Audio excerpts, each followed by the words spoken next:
नमस्कार। आज हम इकोनॉमिक्स के next topic quality of population को पढ़ेंगे, जनसंख्या की गुणवत्ता। इसमें हमें दो बिंदुओं को पढ़ना है, 2 पॉइंट को पढ़ना है। एक शिक्षा एडुकेशन और दूसरा स्वास्थ्य हेल्थ को पढ़ेंगे। पहले हम शिक्षा की बात कर लेते हैं। किसी भी जनसंख्या को एसेट्स में चेंज करने के लिए एजुकेशन चाहिए ही होता है, ये एक जरूरी फैक्टर है। क्वालिटी ऑफ पॉपुलेशन को हम लिटरेसी रेट, लाइफ एक्सपेक्टेंसी, जिसे हम जीवन प्रत्याशा कहते हैं। जीवन प्रत्याशा क्या होता है हम आगे जानेंगे।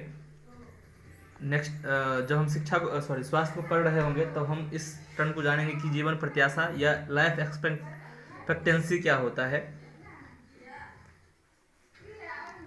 इससे हम इन सब कारणों के द्वारा हम किसी भी देश के लोगों में जो मौजूद स्किल होता है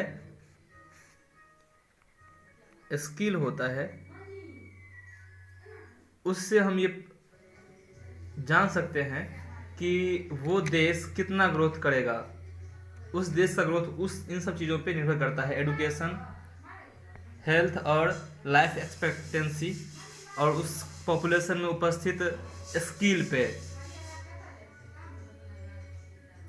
quality of population lastly growth किसी भी देश के ग्रोथ रेट को बढ़ाता ही है।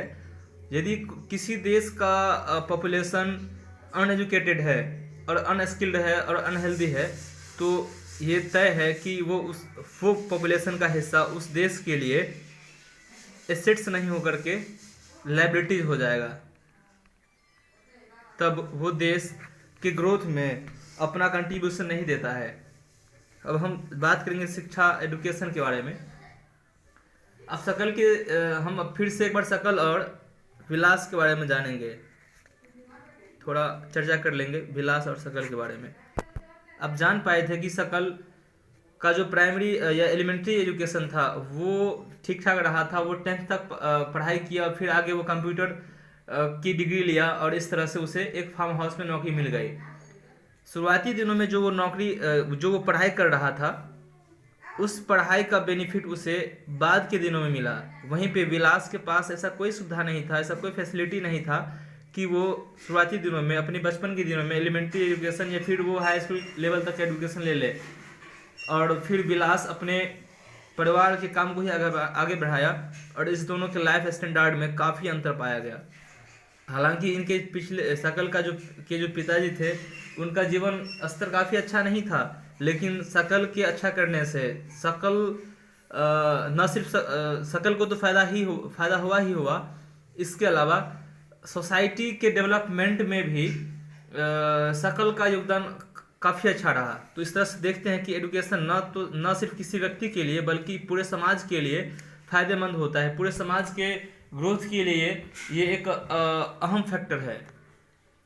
यह नेशनल इनकम और कल्चरल रिचनेस को भी बढ़ाता है और साथ ही साथ जो एडमिनिस्ट्रेटर होते हैं उनकी जो कैपेसिटी होती है, वर्किंग कैपेसिटी, उसको काफ़ी बढ़ा देता है। यदि कोई प्रशासक हैं, मान लेते हैं कि जिला का कोई अधिकारी ही है, ऑफिसर है, यदि उन्हें हाई एडुकेशन नहीं मिला होता, उस तरह का एडुकेशन नहीं मिला होता जिस तरह से प्रशासन को चलाने के लिए दिया जाता है, तो पक्का है कि वो व्यक्ति जिला का अधिकारी नहीं होता, तय है, और ना ही वो अच्छे तरीके से उस काम को चला पाएंगे।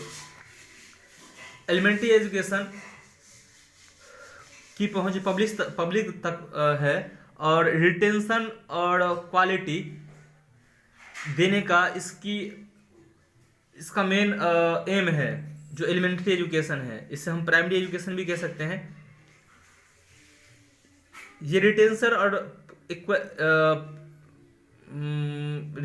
और क्वालिटी की व्यवस्था करता है। यदि कोई जनसंख्या का कोई भाग, किसी भाग को क्वालिटीनेस एजुकेशन नहीं मिल पाता है तो पक्का है कि वो शिक्षित होकर के भी, एजुकेटेड होकर के भी वो लायबिलिटी ही रह पाएगा। आज के समाज के हिसाब से हमारे एजुकेशन सिस्टम में काफ़ी बदलाव हुआ है और होना बाकी भी है। क्योंकि आज का समाज बाजार प्रधान हो गया, मार्केट बेसिस हो गया है। पहले के समय में लोग ग्रंथ को पढ़ा करते थे और धार्मिक ग्रंथों को पढ़ के वो आगे बढ़ा करते थे, लेकिन अब मार्केट को देखते हुए ऐसे एजुकेशन और स्किल्ड आ रहे हैं, लाया जा रहा है मार्केट में, ताकि लोग उससे सीख सके और आज के समाज की मांग की पूर्ति कर सके। इसी सोच के साथ सरकार कई तरह से काम कर रही है अलग अलग स्तरों पे, खास करके नवोदय स्कूल और नेत्रहाट स्कूल कुछ खास तरह के स्कूल हैं जिसकी व्यवस्था की गई है, खास करके लड़कियों के लिए व्यवस्था की गई है। लड़कियों के प्रवेश पर, लड़कियों के एडमिशन पे काफ़ी जोर दिया जा रहा है ताकि लड़कियों की प्रेजेंटेशन बढ़े स्कूलों में। बड़ी मात्रा में, बड़ी संख्या में हाई स्कूल खोले गए हैं और हाई स्कूल खोलने की व्यवस्था की गई है जिससे स्टूडेंट्स के नॉलेज और स्किल में बढ़ोतरी हो। सिर्फ नॉलेज स्किल में सामान्य बढ़ोतरी नहीं, बल्कि आज के बिजनेस एनवायरनमेंट को देखते हुए बढ़ोतरी हो, ताकि जब वो हाई स्कूल से निकले या कॉलेज से निकले तो वो उस मार्केट के अनुसार वो काम कर सके। उनको ये पता होना चाहिए कि मैंने जो पढ़ा वो हम कहाँ यूज करेंगे, ना कि ऐसा एडुकेशन कि वो पढ़ के तो निकल रहे हैं लेकिन उनको पढ़ाई का 1% वो अपने कामों में यूज नहीं कर रहे हैं। तो गवर्नमेंट ऐसे स्किल पे ध्यान दे रही है। एडुकेशन पर खर्च, या यहाँ पे हम खर्च नहीं करके इन्वेस्ट करना पसंद करेंगे, जिसे हम निवेश कह लेते हैं हिंदी में। खर्च मतलब कि जिससे आप अपने उपभोग के लिए करते हैं, लेकिन इन्वेस्ट ऐसा वो होता है जिसका रिटर्निंग आपको एक लॉन्ग टाइम में होता है। यदि आप अपने यूज के लिए कुछ चीज़ खरीद रहे हैं धन दे करके, तो वो खर्चा करना होगा, लेकिन आप किसी चीज़ को खरीद रहे हैं इस सोच के साथ कि इसका हम लंबे समय तक इस्तेमाल करें, तो वो आपके लिए इन्वेस्ट या निवेश होगा। जैसे मान लेते हैं कोई व्यक्ति ट्रैक्टर खरीदता है तो वो उसके लिए निवेश या इन्वेस्ट होगा, लेकिन कोई व्यक्ति पर्सनल बाइक खरीदता है, 2 व्हीलर, तो वो उसके लिए खर्च ही होगा, क्योंकि वो उस स्कूटर या फिर उस मोटरसाइकिल या उस बाइक से, 2 व्हीलर से आमदनी नहीं कमा पाएगा, लेकिन ट्रैक्टर से पक्का वो आमदनी कमा पाएगा। तो फर्स्ट प्लान से ही एडुकेशन पे काफ़ी जोर दिया जा रहा है और इस पे इन्वेस्ट किया जा रहा है, जिसे हम पहली पंचवर्षीय योजना भी कहते हैं। प्लान, गवर्नमेंट का प्लान 5 सालों के लिए होता है। तो जब भारत जब आज़ाद हुआ और पहली पंचवर्षीय योजना को लाया गया तो उसमें 151 करोड़ बिलियन 151 करोड़ रुपया इन्वेस्ट किया गया था, जो 10th प्लान में 10वीं पंचवर्षीय योजना में 43,825 बिलियन रुपीज हो गया था। ये 10वीं पंचवर्षीय योजना में जीडीपी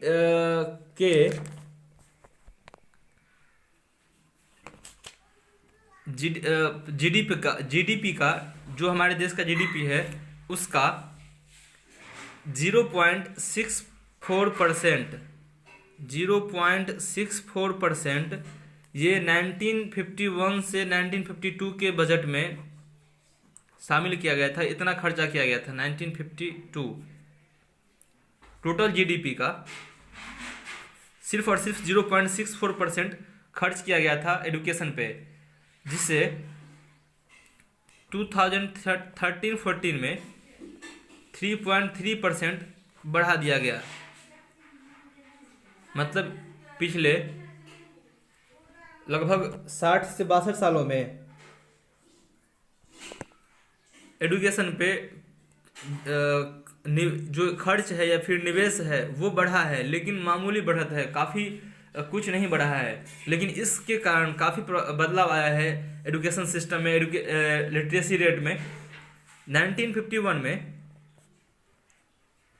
लिटरेसी रेट इंडिया का 18% था, जो 2011 के सेंसस के अकॉर्डिंग 74% हो गया। हालांकि अब वर्तमान में जो 9 साल बीता है इसमें ये 80+ 80 प्लस हो गया होगा, 90 के आसपास होगा, 80 और 90 के बीच में ये लिटरेसी रेट इंडिया का होगा। लिटरेट होना न सिर्फ प्रत्येक पब्लिक का फंडामेंटल राइट है, बल्कि ये एक ड्यूटी भी है कि हम फंडामेंटल ड्यूटी भी है कि हम एडुकेटेड हों, हम लिटरेट बने, ताकि हम अपने हमारे पास जो राइट्स मिला है, जो जो हमें कॉन्स्टिट्यूशन ने, हमारे कंट्री ने हमें राइट्स दिया है, उसका हमें बखूबी ज्ञान हो, हम उसका पालन कर सके और अपने राइट्स को समझ सके। जो हमें ड्यूटी मिली है फंडामेंटल ड्यूटी, उस ड्यूटी को हम समझ सके और अपने फंडामेंटल राइट्स को समझ सके। यदि कोई इलिटरेट पीपल है तो उसको लॉ के बारे में काफ़ी कुछ पता नहीं होता है, उसे ये भी पता नहीं होता है कि गवर्नमेंट हमारे लिए क्या कर रही है, और कई सारी इन्फॉर्मेशन उनके पास नहीं पहुंच पाती है। यदि कोई लिटरेट पीपल हैं तो वो इन सब इन्फॉर्मेशन को अलग अलग सोर्स से इकट्ठा कर पाते हैं।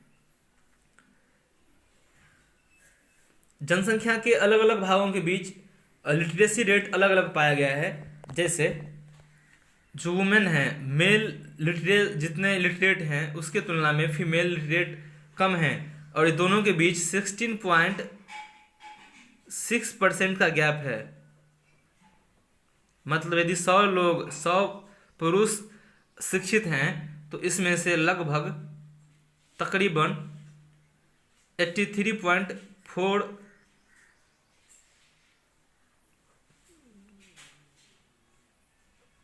यदि 100 पुरुष लिटरेट हैं, साक्षर हैं, तो लगभग 83 या 83 महिलाएं ही शिक्षित हैं।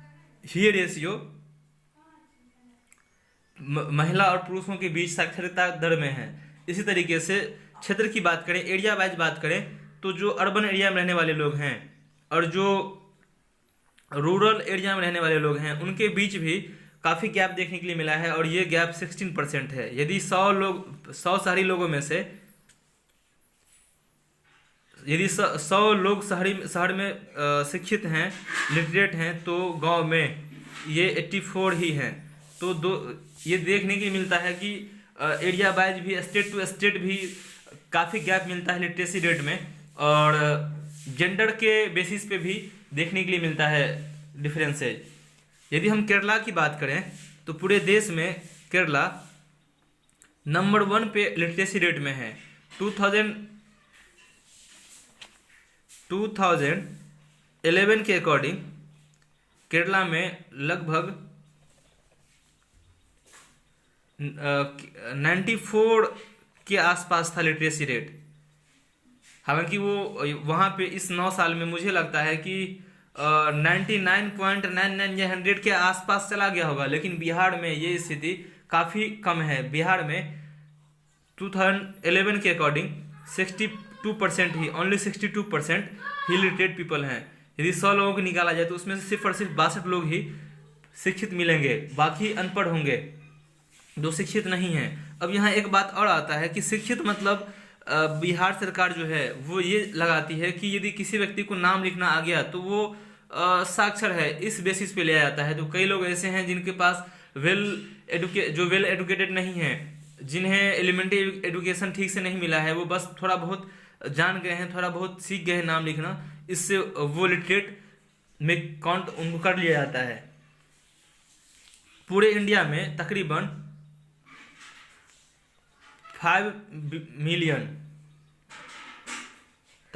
5 मिलियन प्राइमरी स्कूल है का सिस्टम है, जो पूरे देश के अलग अलग हिस्सों में गांव में फैला है। ये इतना मात्रा में 5 मिलियन प्राइमरी स्कूल भारत के गांव में फैला हुआ है, वो गांव में स्थित है, जिसमें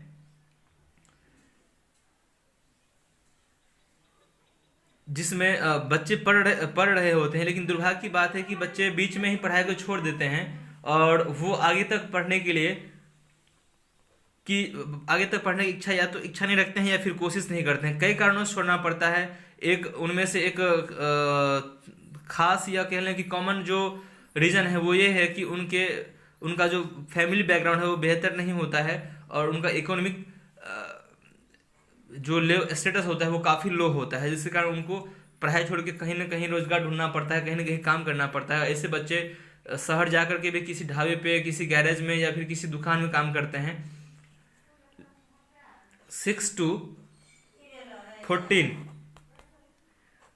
इस एज ग्रुप के जो बच्चे हैं उन बच्चों के लिए 2010 में यूपीए गवर्नमेंट ने, इंडियन गवर्नमेंट ने 2010 में एक व्यवस्था किया जिससे हम निःशुल्क शिक्षा अभियान कहते हैं, या जिसमें निःशुल्क शिक्षा की बात की गई थी सर्व शिक्षा अभियान के तहत। बच्चों को फ्री इस फ्री पढ़ाने के लिए फ्री पढ़ाने का प्लान लाया गया, जिसमें 6 से 14 साल के बच्चे फ्री पढ़ेंगे, क्लास 6 से लेके 8 तक, 8 तक के बच्चे फ्री पढ़ेंगे, जिसे अब बदल दिया गया है और समग्र शिक्षा अभियान कर दिया गया है। उस सर्व शिक्षा अभियान को समग्र शिक्षा अभियान कर दिया गया है। ये सरकार, बिहार सरकार की बदली हुई नीति है। स्टेट जो लोकल गवर्नमेंट हैं वो, और प्राइमरी एजुकेशन या एलिमेंट्री एजुकेशन,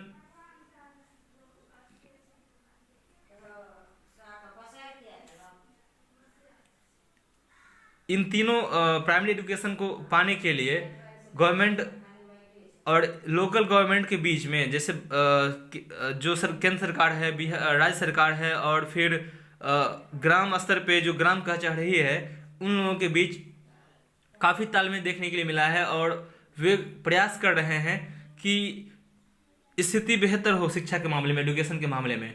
इसके लिए इसमें प्राइमरी एजुकेशन में कैसे एडमिशन बढ़े, बच्चे अधिक से अधिक कैसे स्कूल आए और स्कूल में आके पढ़े, इसके लिए कई प्लान को लाया गया।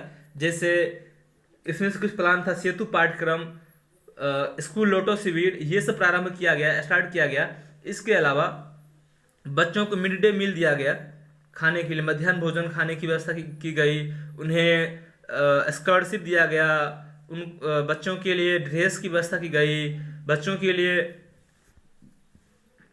जो मिड डे मील था उसमें उसमें पोषक तत्वों से भरा हुआ भोजन की व्यवस्था की गई, ताकि बच्चे अधिक से अधिक इन सब कारणों से भी स्कूल में आए और उनका विकास हो। सिर्फ और सिर्फ एजुकेशनल ग्रोथ ही नहीं, बल्कि जो फिजिकल ग्रोथ है वो भी हो। वहाँ पे पोषक भोजन की व्यवस्था की गई थी, संतुलित भोजन की, बैलेंस डाइट की व्यवस्था की गई, ताकि जो बच्चों का विकास है वो रुके नहीं, अवरुद्ध नहीं हो, और वो अच्छे तरीके से पढ़ सकें। स्वस्थ रहेंगे तो ही वो पढ़ सकेंगे। इसके बाद हाई स्कूल में बच्चों की प्रेजेंटेशन के लिए सरकार ने एक और प्लान लाया। सरकार ने मिड डे मील को तो हटा दिया, लेकिन उसमें ऐड कर दिया साइकिल देने की व्यवस्था को। पहले ये सिर्फ लड़कियों के लिए था, फिर लड़कों को कर दिया गया। लड़कों में भी जो जनरल को छोड़ के बाकी को किया गया, फिर बाद में जनरल को भी इसमें ऐड कर दिया गया। इसके बाद एक और प्लान को लाया कि जो गवर्नमेंट स्कूल में पढ़ने वाले बच्चे हैं और 10th पास कर रहे हैं, 10th में जो फर्स्ट करते थे उनको 10,000 रुपया स्कॉलरशिप के रूप में दिया जाता था।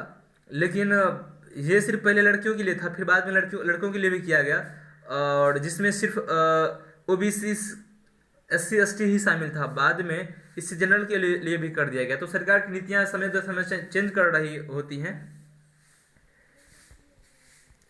इन नीतियों और इन प्लान से इंडिया में एडुकेटेड लोगों की जो संख्या है उसमें काफ़ी वृद्धि हुई है, लिटरेसी रेट बढ़ा है। 11th प्लान के तहत हाई एजुकेशन में 18 to 23 एज ग्रुप के बच्चों में जो एडमिशन रेट था वो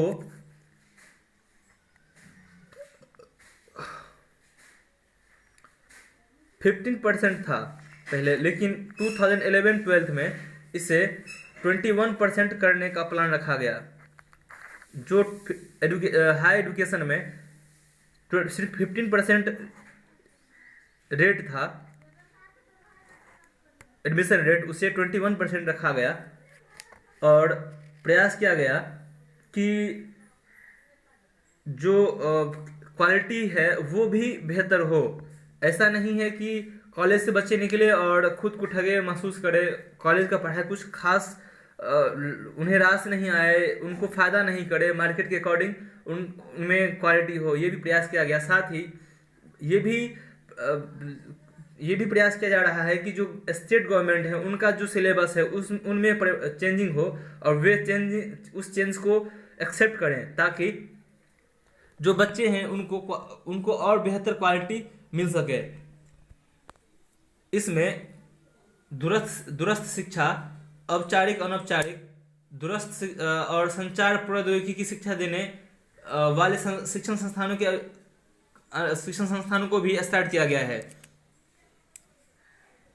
डिस्टेंस, जो बच्चे डिस्टेंस से एडुकेशन लेना चाहते हैं, हायर एडुकेशन, उनके पास मान लें कि वो चाहते हैं कि हम रोजगार भी करें, हम कमा भी लें, अर्निंग भी करें और हमारा पढ़ाई बाधित ना हो, तो उनके लिए डिस्टेंस एडुकेशन लाया गया। इंफॉर्मेशन बेस्ड इंस्टीट्यूट की स्थापना की गई, ताकि इस अलग अलग तरह के बच्चे उसमें आ सकें और अपना योगदान दे सकें, क्वालिटी ले सकें। पिछले 50 सालों में, 15 ईयर्स एगो, पिछले 50 सालों में खास करके कुछ खास सेक्टर में एडुकेशन देने वाले जो इंस्टीट्यूट थे उनकी संख्या बढ़ी है, खास करके यूनिवर्सिटी की संख्या बढ़ी है। हम